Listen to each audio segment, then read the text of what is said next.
बिस्मिल्लाहिर्रहमानिर्रहीम अस्सलाम वालेकुम। आई एम ख्वाजा मोहसिन इनाम। स्टूडेंट्स, हम क्रॉस प्रोडक्ट या वेक्टर प्रोडक्ट के बेसिक कंसेप्ट्स क्लियर कर चुके। अब हम एक्सरसाइज 7.4 के कुछ प्रॉब्लम सॉल्व करेंगे। आइए शुरू करते हैं। Students, this is first problem. Statement is compute the cross product A cross B and B cross A. Check your answer by showing that each A and B is perpendicular to both A cross B and B cross A. मैं इसका second part आपके लिए solve करने जा रहा हूं। हमें given है दो वेक्टर्स। हमें कहा गया है कि इन दो वेक्टर्स का cross product A cross B और B क्रॉस A दोनों कंप्यूट करें और उसके बाद अपना आंसर चेक करें। अब आंसर चेक कैसे किया जाता है? आपने देखा था कि क्रॉस प्रोडक्ट दो वेक्टर्स का एक ऐसा वेक्टर होता है जो दोनों वेक्टर्स के परपेंडिकुलर होता है। हमें चेक करना होगा कि A क्रॉस B A और B के परपेंडिकुलर है या नहीं। अगर A क्रॉस B का आंसर दुरुस्त होगा तो उसे उस वेक्टर को A के भी परपेंडिकुलर होना चाहिए और B के भी परपेंडिकुलर होना चाहिए, और इसके अलावा B क्रॉस A को भी दोनों वेक्टर्स के परपेंडिकुलर होना चाहिए। यह हमारा इनफैक्ट होगा चेकिंग प्रोसेस। अब दो वेक्टर्स का परपेंडिकुलर होना हम कैसे चेक करते हैं, यह मैं सवाल आपसे कुछ देर बाद करूंगा जब हम चेकिंग प्रोसेस पर पहुंचेंगे।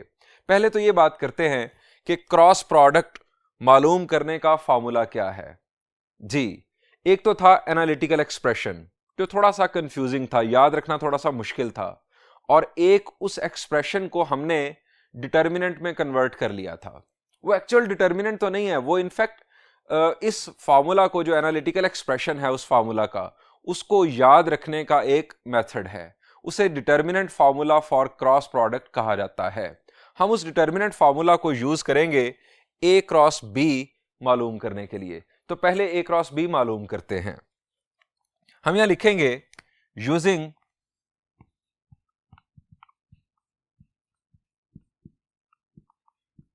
Determinant formula for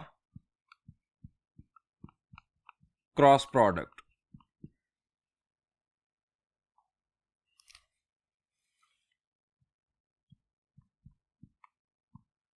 A cross B is equal to, first row आपको याद है हमारे I, J और K वेक्टर्स, और सेकंड रो हमारी होगी वेक्टर A के कंपोनेंट्स। वेक्टर A के कंपोनेंट्स, I कंपोनेंट है 1, J कंपोनेंट 1 और इसमें K कंपोनेंट है 0। इसके बाद वेक्टर B में I कंपोनेंट 1, J कंपोनेंट आप देख रहे हैं -1 और K कंपोनेंट यहां पर भी 0। अब स्टूडेंट्स हम इसे करेंगे एक्सपैंड।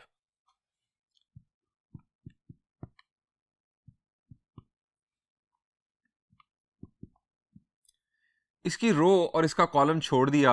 अगर आपको याद हो एक्सपेंशन जो आपने फर्स्ट ईयर चैप्टर नंबर 3 में पढ़ी थी, इसकी रो और कॉलम छोड़ा तो हमारे पास 0, 1 into 0 is 0, -1 into 0 is also 0। उसके बाद माइनस के बाद आपका आ गया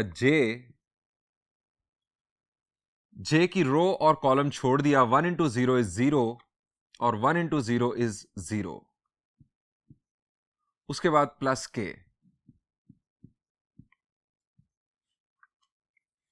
रो और कॉलम छोड़ दिया। 1 इंटू -1 इज -1 और 1 इंटू 1 इज 1, लेकिन यहां पर माइनस आ गया हमारा जो हम डिटर्मिनेंट के लिए यूज करते हैं।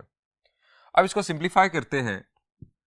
A cross B is equal to 0I 0J -2K। आप इसे सिंपल -2K लिख सकते हैं, -2K। ये स्टूडेंट्स हमारे पास A क्रॉस B वेक्टर आ चुका। आप जानते हैं कि क्रॉस प्रोडक्ट का आंसर वेक्टर आता है, इसीलिए इसे वेक्टर प्रोडक्ट भी कहा जाता है। ये स्टूडेंट्स हमारे पास आ गया -2K। अब स्टूडेंट्स इस आंसर को जरा हम एनालाइज भी कर लेते हैं। हमारे पास जो वेक्टर A और वेक्टर B था उसके अंदर I और J कंपोनेंट्स थे।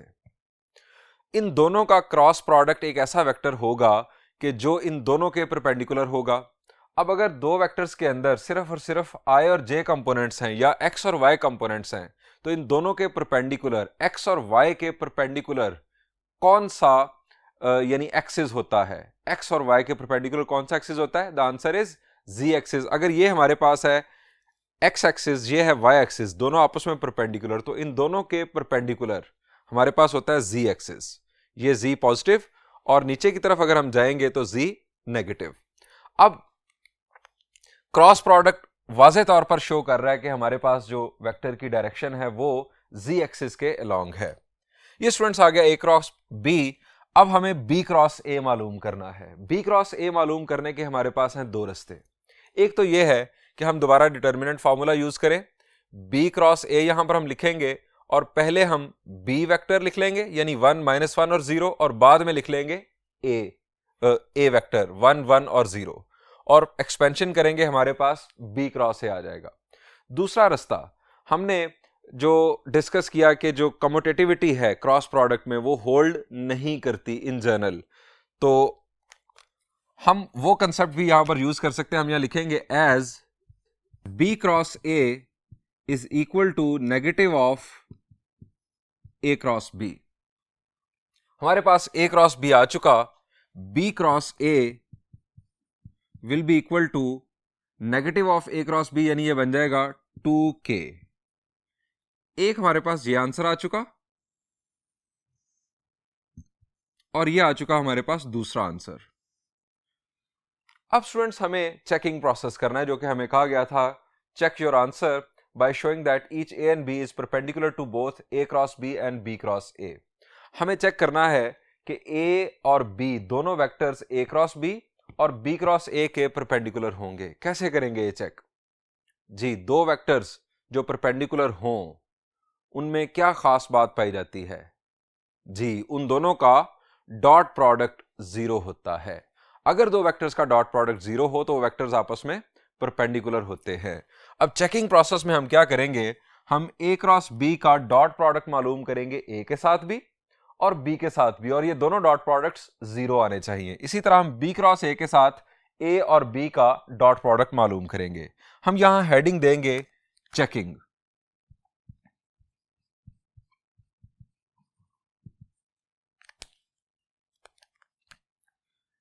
पहले हम वेक्टर a के साथ करते हैं a dot a cross b। a cross b के साथ वेक्टर a का डॉट प्रोडक्ट करते हैं। वेक्टर a है हमारे पास i plus j dot -2k a dot a cross b। जी, यहां पर i कंपोनेंट मौजूद है जबकि यहां पर i कंपोनेंट नहीं है। 1 इंटू 0 विल बी 0। यहां पर j कंपोनेंट है, यहां पर j कंपोनेंट नहीं है। 1 इंटू 0 विल बी 0। यहां पर k कंपोनेंट है जबकि यहां पर k कंपोनेंट नहीं है। -2 into 0 will be 0। So final answer हमारे पास आ रहा है 0। दिस मीन्स a is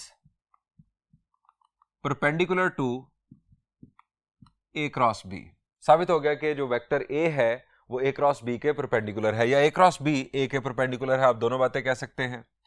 अब हम दूसरा डॉट प्रोडक्ट करते हैं, दैट इज b। b के साथ डॉट प्रोडक्ट करते हैं a cross b। Vector b था हमारे पास i minus j dot a cross b है हमारे पास -2k।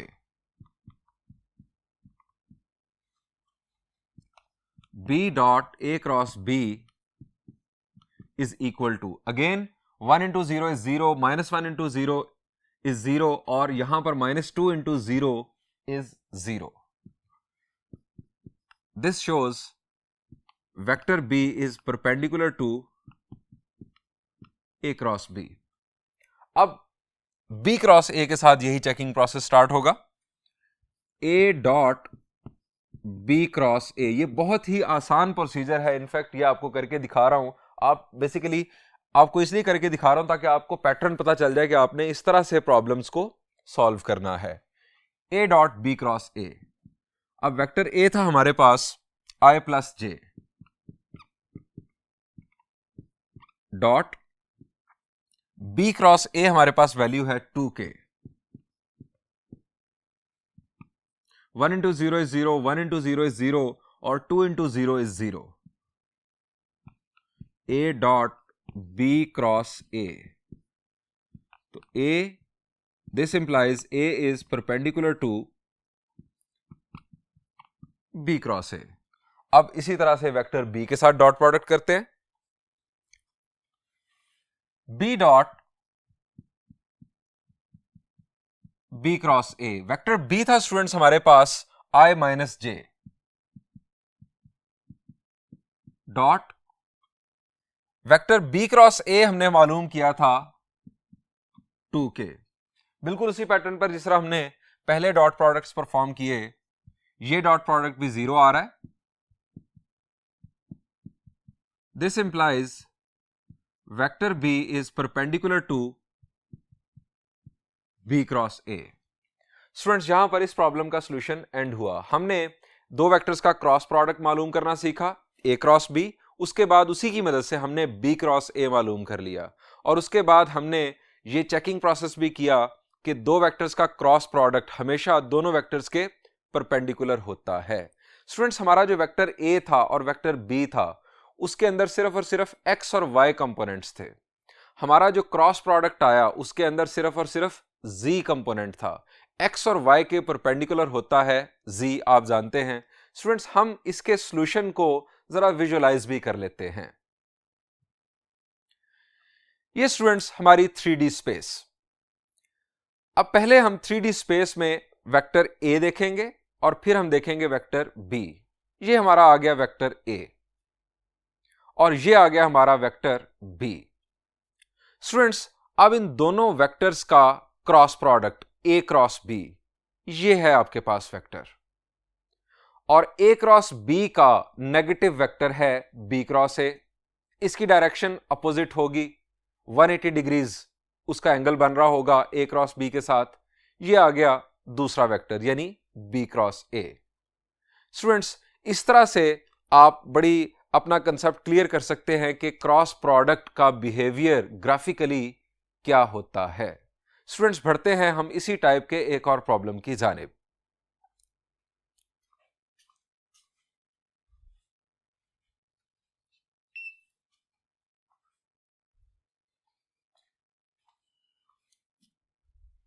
स्टूडेंट्स ये है third part of problem number 1।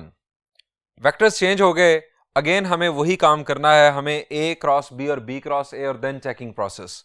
सो पहले हम using determinant formula a cross b मालूम करते हैं। वेक्टर a का i कंपोनेंट 3, j कंपोनेंट -2 और k कंपोनेंट 1। वेक्टर b का i कंपोनेंट 1, j कंपोनेंट 1 और k कंपोनेंट 0। जो कंपोनेंट मिस होगा हम उसकी जगह पर 0 लगाना कभी नहीं भूलेंगे। अब हम इस डिटरमिनेंट को एक्सपैंड करेंगे फर्स्ट रो से, i की रो छोड़ दी, कॉलम छोड़ दिया। -2 इंटू 0 इज 0, -1 इंटू 1 इज 1। उसके बाद -j, यानी आपका स्टार्ट होता है हमेशा यहां पर पॉजिटिव, यहां नेगेटिव और यहां पर पॉजिटिव। -j रो छोड़ दी, कॉलम छोड़ दिया, 3 इंटू 0 इज 0 और 1 इंटू 1 इज -1। 1 इंटू 1 1 आना था, लेकिन ये डिटर्मिनेंट का माइनस। उसके बाद प्लस k, रो छोड़ दी, कॉलम छोड़ दिया, 3 into 3 is 3, 3 into 1 is 3, minus आना है तो यहां -2 इंटू 1 -2, वो बन जाएगा +2। a cross b is equal to -i minus minus plus j और 3 + 2 इज 5k। ये हमारे पास आ गया a क्रॉस b वेक्टर। इसको हाईलाइट कर लेते हैं इस तरह से।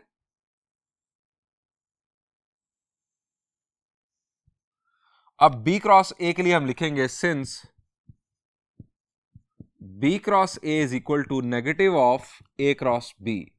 सो B cross A is equal to negative of A cross B, negative से इसे मल्टीप्लाई कर देंगे, ये आ जाएगा I minus J minus 5K।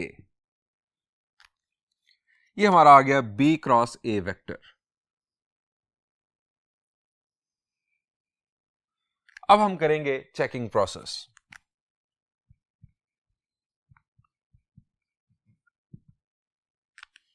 पहले हम देखेंगे A dot A cross B।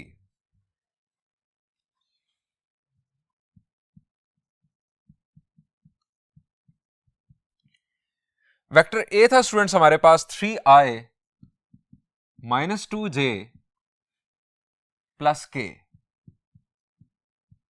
Dot A cross B हमारे पास वेक्टर है minus i plus j plus 5k। ये डॉट प्रोडक्ट आना चाहिए 0 लाजमी, तभी हमारी चेकिंग जो है वो मुकम्मल होगी और हमारा A क्रॉस B सही कंसिडर होगा। 3 into minus 1 is minus 3, minus 2 into plus 1 is minus 2 और 1 into 5 is 5। Minus 3 minus 2 is minus 5, minus 5 plus 5 is 0। So A is perpendicular to A cross B, यानी ये दो वेक्टर्स आपस में perpendicular हैं। अब हम B के साथ डॉट प्रोडक्ट मालूम करते हैं। B dot A cross B, vector B हमारे पास है I plus J dot A cross B हमारे पास वेक्टर, ये हमारे पास A cross B vector minus I plus J plus 5K। B dot A cross B, 1 into minus 1 is minus 1, 1 into 1 is 1। यहां पर K component है 0, सो 0 into 5 will be 0, minus 1 plus 1 is 0। Dot product आ गया 0, इसका मतलब है कि ये दो वेक्टर्स आपस में परपेंडिकुलर हैं। B is perpendicular to A cross B। Students इसके बाद B क्रॉस A के साथ A का डॉट प्रोडक्ट और B का डॉट प्रोडक्ट आप खुद मालूम कीजिएगा, यानी ये चेकिंग प्रोसेस आप मुकम्मल कीजिएगा। ये बहुत ही आसान यानी पैटर्न है, बहुत ही आसान प्रोसीजर है। स्टूडेंट्स एक और बात आपको बताना चाहूंगा, एक्सरसाइज 7.4 से पहले मौजूद है एग्जाम्पल 1। एग्जाम्पल 1 में हमें कहा गया है कि A और B, हमें वहां पर इनफैक्ट दो वेक्टर्स गिवन है A और B, और हमें कहा गया है कि आप एक ऐसा वेक्टर मालूम करें जो A और B दोनों के परपेंडिकुलर हो। तो स्टूडेंट्स कौन सा वेक्टर होगा जो A के भी परपेंडिकुलर होगा और B के भी? The answer is A cross B या B cross A। A cross B भी दोनों के परपेंडिकुलर होता है और B क्रॉस A भी दोनों के परपेंडिकुलर होता है। अगर आपको इस तरह से कहा जाए तो आप समझ जाइएगा एग्जाम्स में कि आपको उन वेक्टर्स का क्रॉस प्रोडक्ट मालूम करना है। स्टूडेंट्स बढ़ते हैं प्रॉब्लम नंबर 2 की जानिब।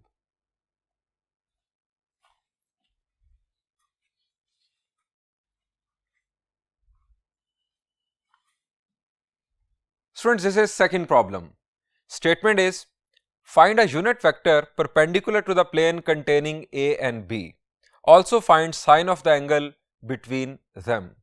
Students, मैं अगर थोड़ा सा ऑल्टर कर दूं पहले सेंटेंस को, अगर मैं कहूं find a vector perpendicular to the plane containing A and B, तो आप क्या करेंगे?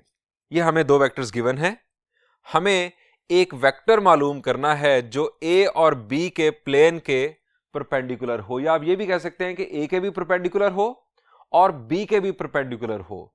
तो आप क्या करेंगे? लास्ट प्रॉब्लम में हमने क्या सीखा जी, दो वेक्टर्स का क्रॉस प्रोडक्ट एक ऐसा वेक्टर होता है जो दोनों के परपेंडिकुलर होता है। अगर आपको कहा जाए सिंपल वेक्टर जो दोनों के परपेंडिकुलर हो, तो आपके पास दो ऑप्शंस हैं। आप A क्रॉस B भी मालूम कर सकते हैं, आप B क्रॉस A भी मालूम कर सकते हैं, दोनों ऑप्शन दुरुस्त हैं। अब आपको यहां पर कहा गया find a unit vector perpendicular to both A and B या plane containing A and B। तो आप क्या करेंगे? आप A क्रॉस B मालूम करके ए क्रॉस बी का यूनिट वेक्टर मालूम कर लें। वो वेक्टर यूनिट वेक्टर भी होगा और परपेंडिकुलर भी होगा, ए के भी और बी के भी। या दूसरा ऑप्शन, आप बी क्रॉस ए मालूम कर लें और फिर बी क्रॉस ए का यूनिट वेक्टर मालूम कर लें। स्टूडेंट्स, ये जो मैंने दोनों यूनिट वेक्टर्स बेसिकली आपको बताए, ये दोनों एक दूसरे के नेगेटिव वेक्टर्स होंगे, क्योंकि ए क्रॉस बी नेगेटिव वेक्टर होता है बी क्रॉस ए का, तो इन दोनों के यूनिट वेक्टर्स एक दूसरे के लिए नेगेटिव वेक्टर्स होंगे। स्टूडेंट्स, हम यहां पर ए क्रॉस बी स्ट्रेटेजी अडॉप्ट करते हैं। हम यहां लिखेंगे यूजिंग,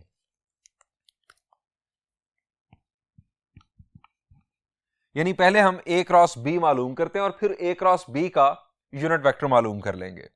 यूजिंग डिटर्मिनेंट फॉर्मूला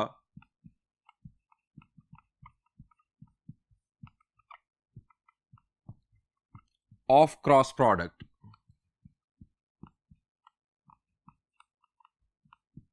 आप अपने तौर पर बी क्रॉस ए का यूनिट वेक्टर भी मालूम करके देखिएगा। अल्टीमेटली आपका जो इनफैक्ट जो यूनिट वेक्टर है वो तो नेगेटिव वेक्टर आएगा, लेकिन अल्टीमेटली जो sine of the angle between them है वो दोनों सूरतों में सेम आएगा। Using determinant formula of cross product, A cross B is equal to first row हमारे यूनिट वेक्टर्स,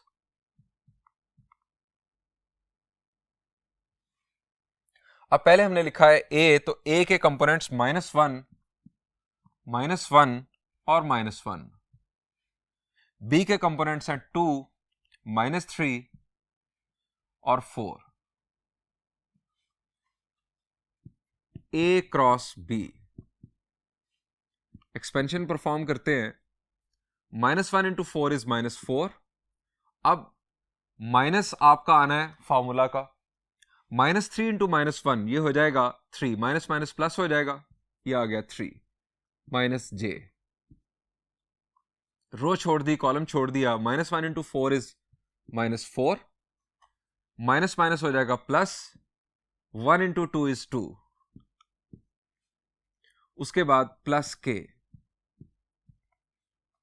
रो छोड़ दी, कॉलम छोड़ दिया, -1 इंटू -3 इज 3, माइनस माइनस हो जाएगा प्लस, 1 इंटू 2 इज 2,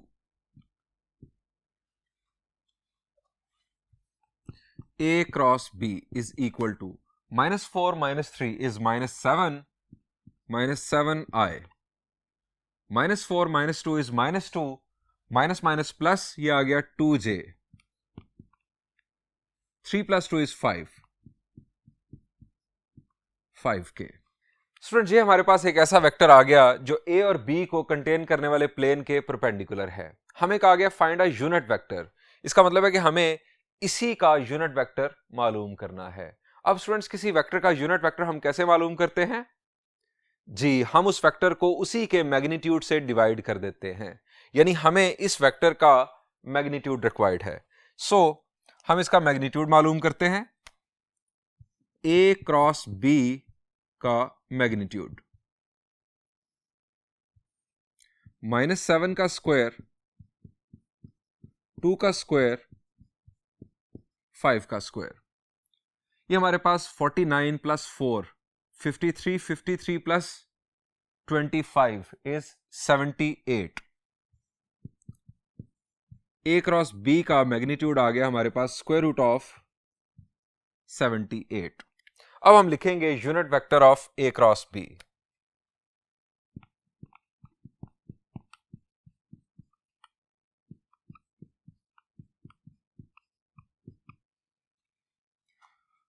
इस वेक्टर को इसके मैग्नीट्यूड से डिवाइड कर देंगे, हमारे पास है -7i + 2j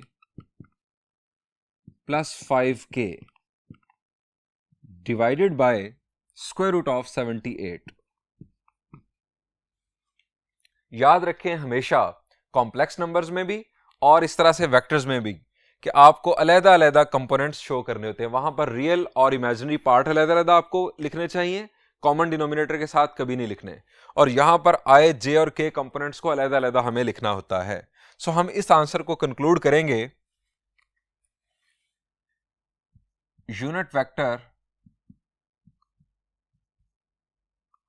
of A cross B is equal to -7/78 I plus 2/78 square root of 78, sorry यहां पर था j plus 5 square root of 78 k। ये स्टूडेंट्स हमारे पास यूनिट वेक्टर आ गया जो a और b को कंटेन करने वाले प्लेन के परपेंडिकुलर है। इस आंसर को आप यहां पर कंक्लूड कर लें। अब हमें दूसरी चीज कही गई थी कि find the sine of the angle between them. a और b के दरमियान जो एंगल है उसका साइन मालूम करें। स्टूडेंट्स ये हम कैसे मालूम कर सकते हैं? जी हम प्रीवियस लेक्चर में डिस्कस कर चुके हैं। जी इसका फॉर्मूला है, आपको फॉर्मूलाज बड़ी अच्छी तरह याद होने चाहिए। हम यहां लिखेंगे since sine theta is equal to a cross b magnitude over a magnitude into b magnitude. अब स्टूडेंट्स हमारे पास a क्रॉस b का मैग्नीट्यूड आ चुका है स्क्वायर रूट ऑफ 78। हमारे पास a का मैग्नीट्यूड नहीं है, हमारे पास b का मैग्नीट्यूड नहीं है। ये मैग्नीट्यूड्स हम मालूम कर लेते हैं, इसी के अंदर ही मालूम कर लेते हैं। हम न्यूमरेटर में लिख लेते हैं स्क्वायर रूट ऑफ 78 और a का मैग्नीट्यूड अब हम मालूम करते हैं। हमारे पास vector a minus i minus j minus k था, तो इसका मैग्नीट्यूड हो जाएगा -1 का स्क्वायर -1 का स्क्वायर -1 का स्क्वायर। इसके बाद सेकेंड स्क्वायर रूट में b का मैग्नीट्यूड 2 का स्क्वायर प्लस -3 का स्क्वायर प्लस 4 का स्क्वायर। कैलकुलेशन परफॉर्म करते हैं।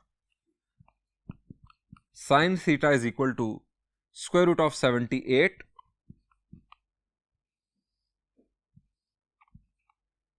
1 + 1 + 1 इज 3 और दूसरी तरफ 16 + 9 is 25 and 25 + 4 is 29।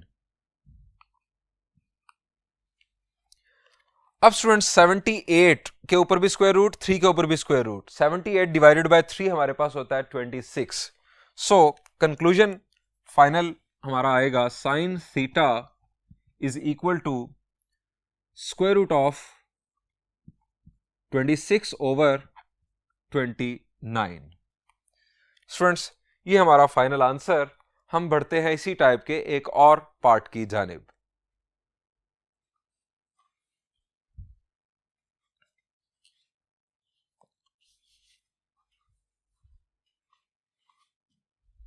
Student this is third part of problem number 2। Again हमें दो वेक्टर्स गिवन हैं। हमारे पास दो ऑप्शंस हैं, हम a क्रॉस b भी मालूम कर सकते हैं, हम b क्रॉस a भी मालूम कर सकते हैं। दोनों सूरतों में हमें परपेंडिकुलर वेक्टर मिलेगा a और b के लिए। स्टार्ट करते हैं using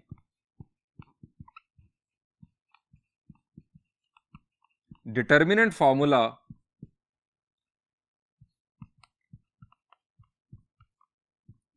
to find cross product।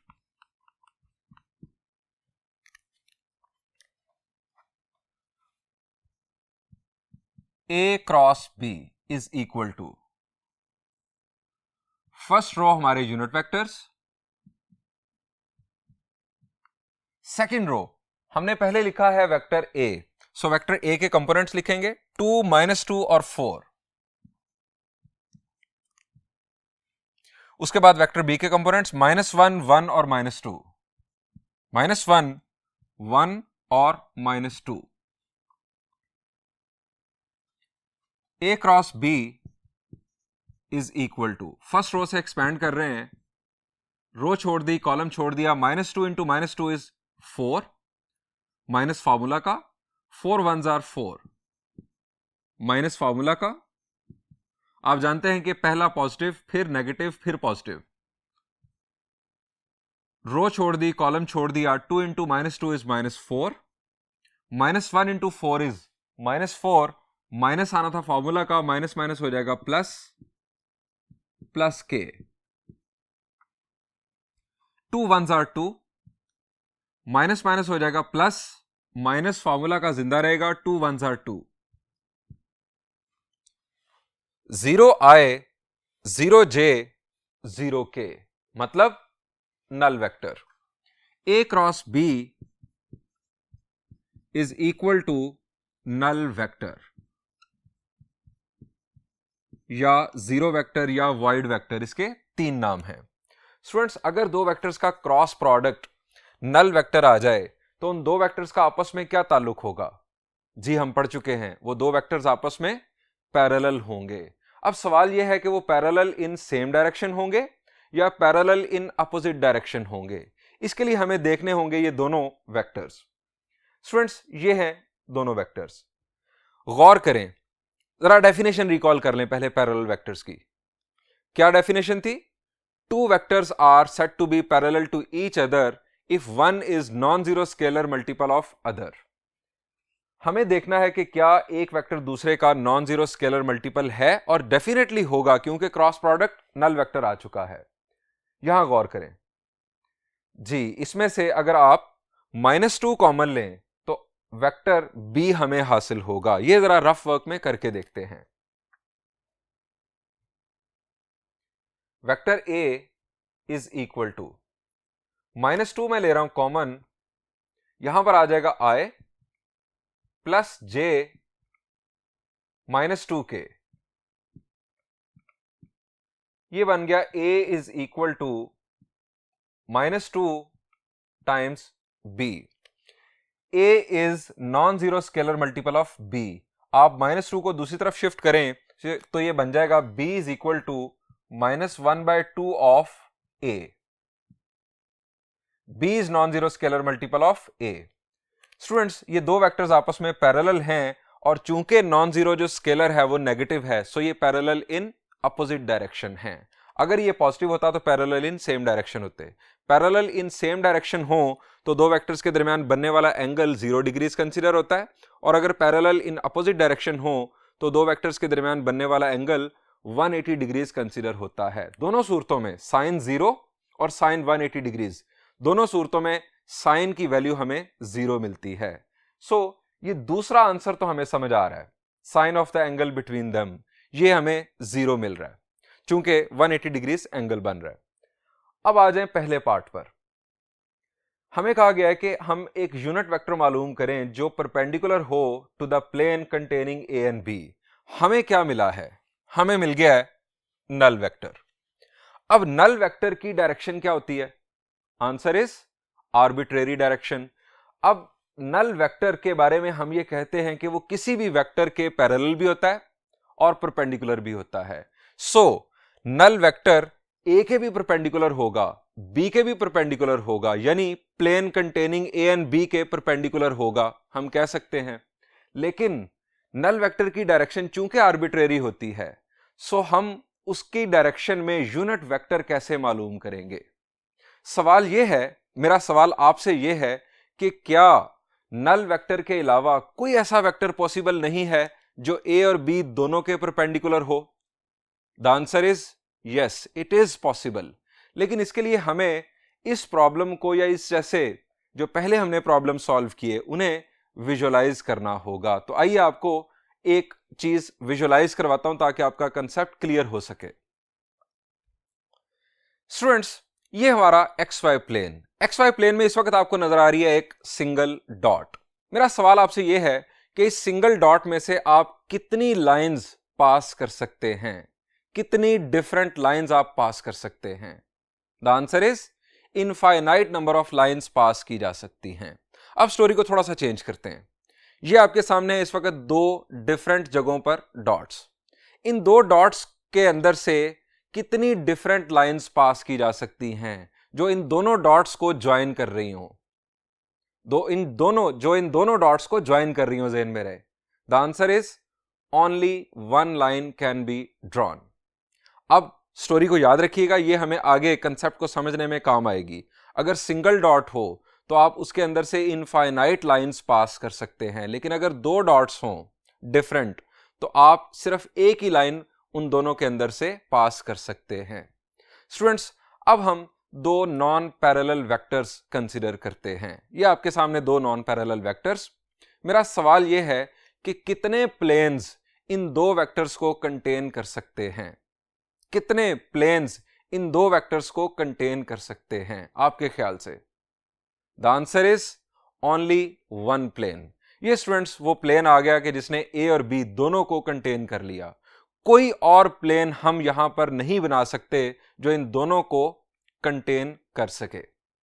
Students, अब बात आगे बढ़ाते हैं। इस प्लेन के परपेंडिकुलर कितने वेक्टर्स होंगे? इस प्लेन के जो ए और बी को कंटेन कर रहा है, कितने परपेंडिकुलर वेक्टर्स होंगे इस प्लेन पर? शाबाश, the answer is infinite number of perpendicular vectors होंगे। इसके एक जानिब और इसी तरह दूसरी जानिब भी infinite number of perpendicular vectors होंगे। स्टूडेंट्स, जब हम दो वेक्टर्स का क्रॉस प्रोडक्ट करते हैं तो ए क्रॉस बी एक ऐसा वेक्टर होता है जो ए और बी को कंटेन करने वाले प्लेन के परपेंडिकुलर होता है, लेकिन यहां पर तो इनफाइनाइट परपेंडिकुलर वेक्टर्स हैं।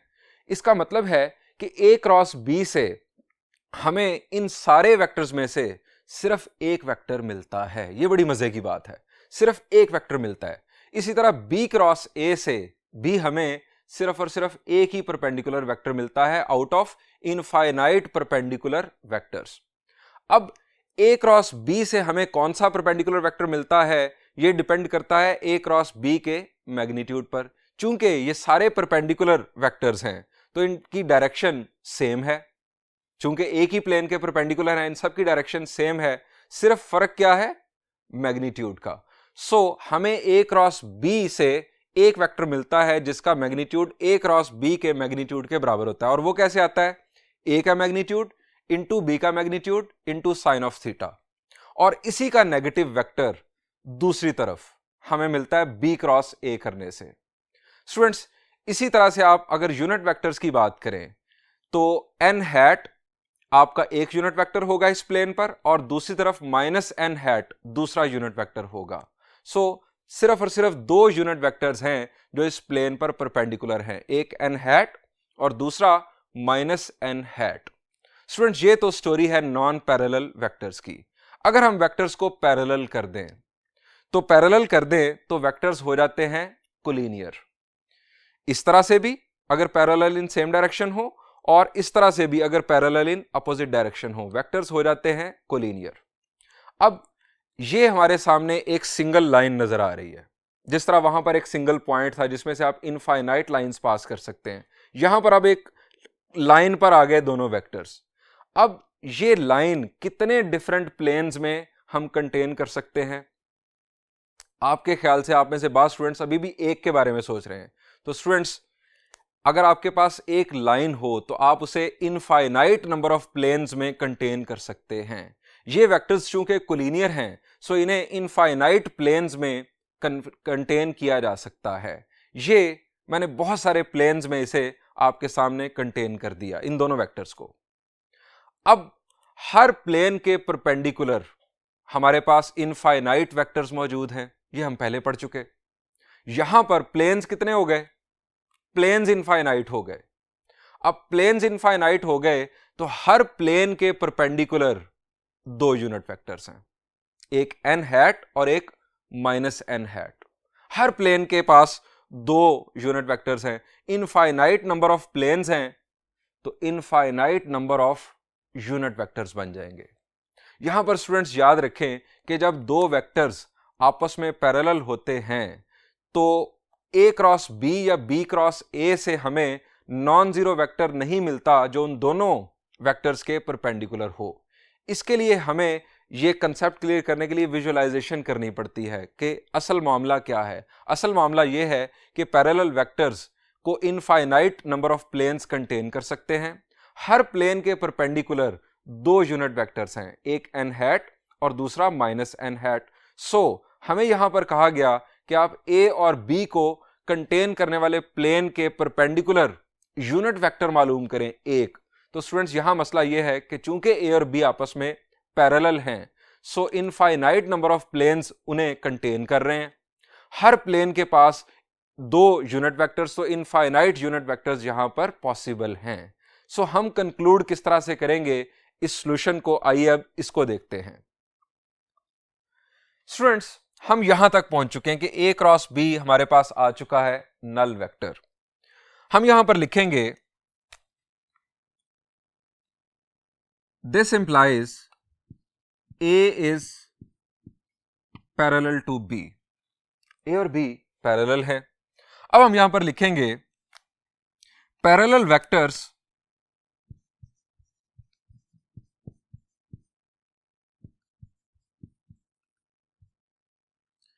can be contained in infinite number of planes. So हर प्लेन के पास दो यूनिट वेक्टर n हैट और माइनस n हैट, दो यूनिट वेक्टर्स जो कि परपेंडिकुलर हैं। So there will B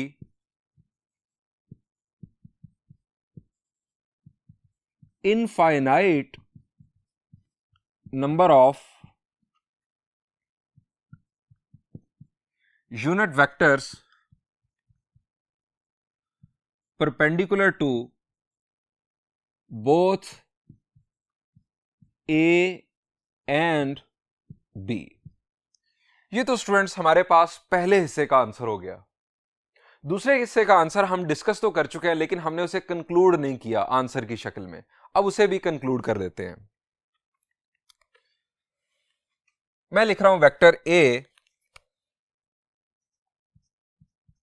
is equal to -2 of I plus J -2K। A is -2 times of B। This means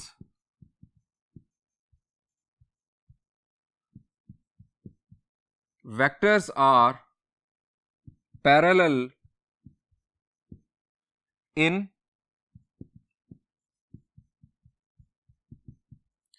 opposite direction. So